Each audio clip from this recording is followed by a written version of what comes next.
Quick note, throughout the video, I won't discuss any major story spoilers for each of the series, but I will use out of context fans to the background. Mizukami Satoshi is not an author I've heard a lot about, but now after reading a couple of his series, is someone whose career I would follow rather closely. Since I haven't heard many people speak about him in general, I thought I'd take up the mantle myself and talk about what makes the story so interesting. Although originally this video was supposed to only cover Hoshi no Samidare, at least that was my intention after first finishing it, but due to some poor planning and some delays with other video plans, which I'm sure won't be an issue next time, I've managed to read the other two most popular series Mizukami Satoshi produced, so I thought I'd extend the whole retrospection on him and his series in general, rather than just doing them one by one. And although two of the series are technically classified as seinen, at least on my list and on any list, they're still pretty shonen-like. In a similar case to series like One Punch Man, I will be evaluating them and comparing them to series I feel like they should be compared to. Now for a quick synopsis of each series, so we are more or less on the same page. I will go into a bit more detail about each of them towards the end, if you are actually interested in checking them out. Hoshi no Samidare is a story about two villains trying to destroy the world on their own terms. Sengoku Youko, set in feudal Japan that's intertwined with magic and demons, and Spirit Circle, a different perspective from tropes of reincarnation and fate. Even if they all sound very different, they share a lot of similarities in both the positive and negative aspects of Mizukami Satoshi's writing,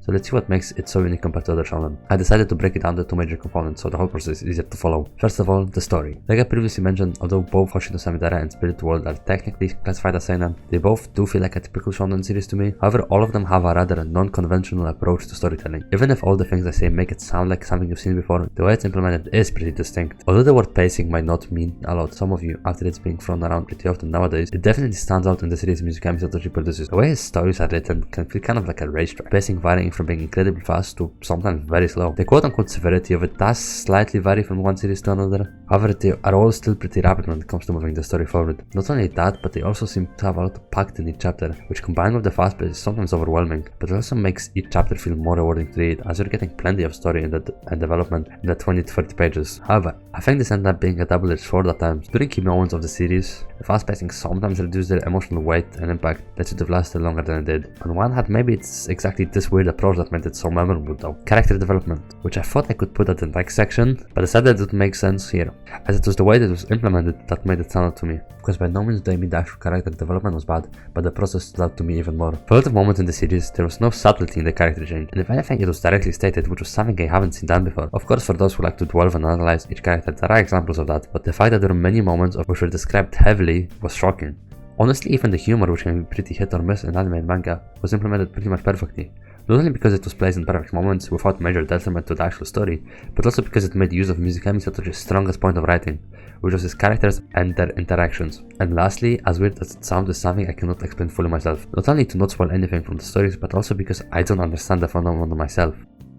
That is the way everything is implemented. As someone who has seen what I'd say is a fair share of shonen and anime in general, I was pretty familiar with the tropes that I like and what ones I dislike, and Mizukami Satoshi took so many other things that I was unhappy with in other stories and made them so enjoyable that I'm still puzzled to this day as to why I enjoyed them. In fact, this was the sole reason that I decided to make this video and check his other series out, as I knew there was something about his writing style that spoke to me deeper than what I thought I knew myself. The characters. While it might sound counterintuitive, a lot of the characters aren't special in a way that will make me remember them forever. With some exceptions of course, however once again, the way the characters interact with each other and the world has made the streaks much more unique than what I originally thought they would end up like. Ever since I read the first line of the dialogue, I really felt the emotions and genuity of each character.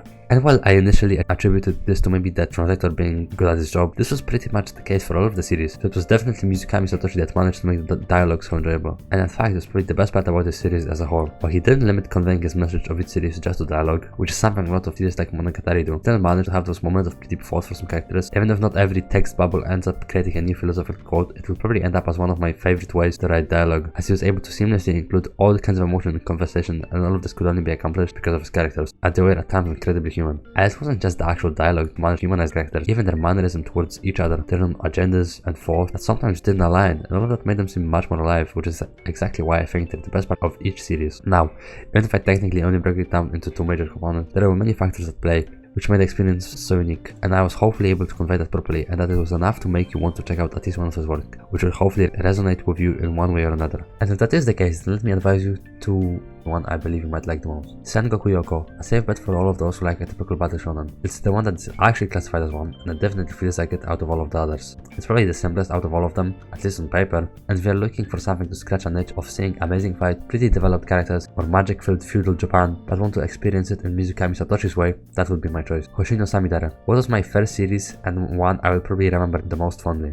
is also one that is somewhat a mix between the other two, with an even spread of dialogue and fights. This is the one I would probably recommend in general, as it encapsulates the style of Mizukami Satoshi's writing the most and it cranks it up to 100. Spirit Circle. This would be my choice for those who prefer a more tame story. Even if it does have those moments of fighting, they are not as present and overwhelming as in the other series, as this one is the one focused most on dialogue and conveying the message through it, while of course still keeping Mizukami Satoshi's influence. With all that being said, I hope this was a decent experience, and since I'm still early in the YouTube career, please don't hesitate to tell me all the feedbacks you might have, and I will see you at some point again.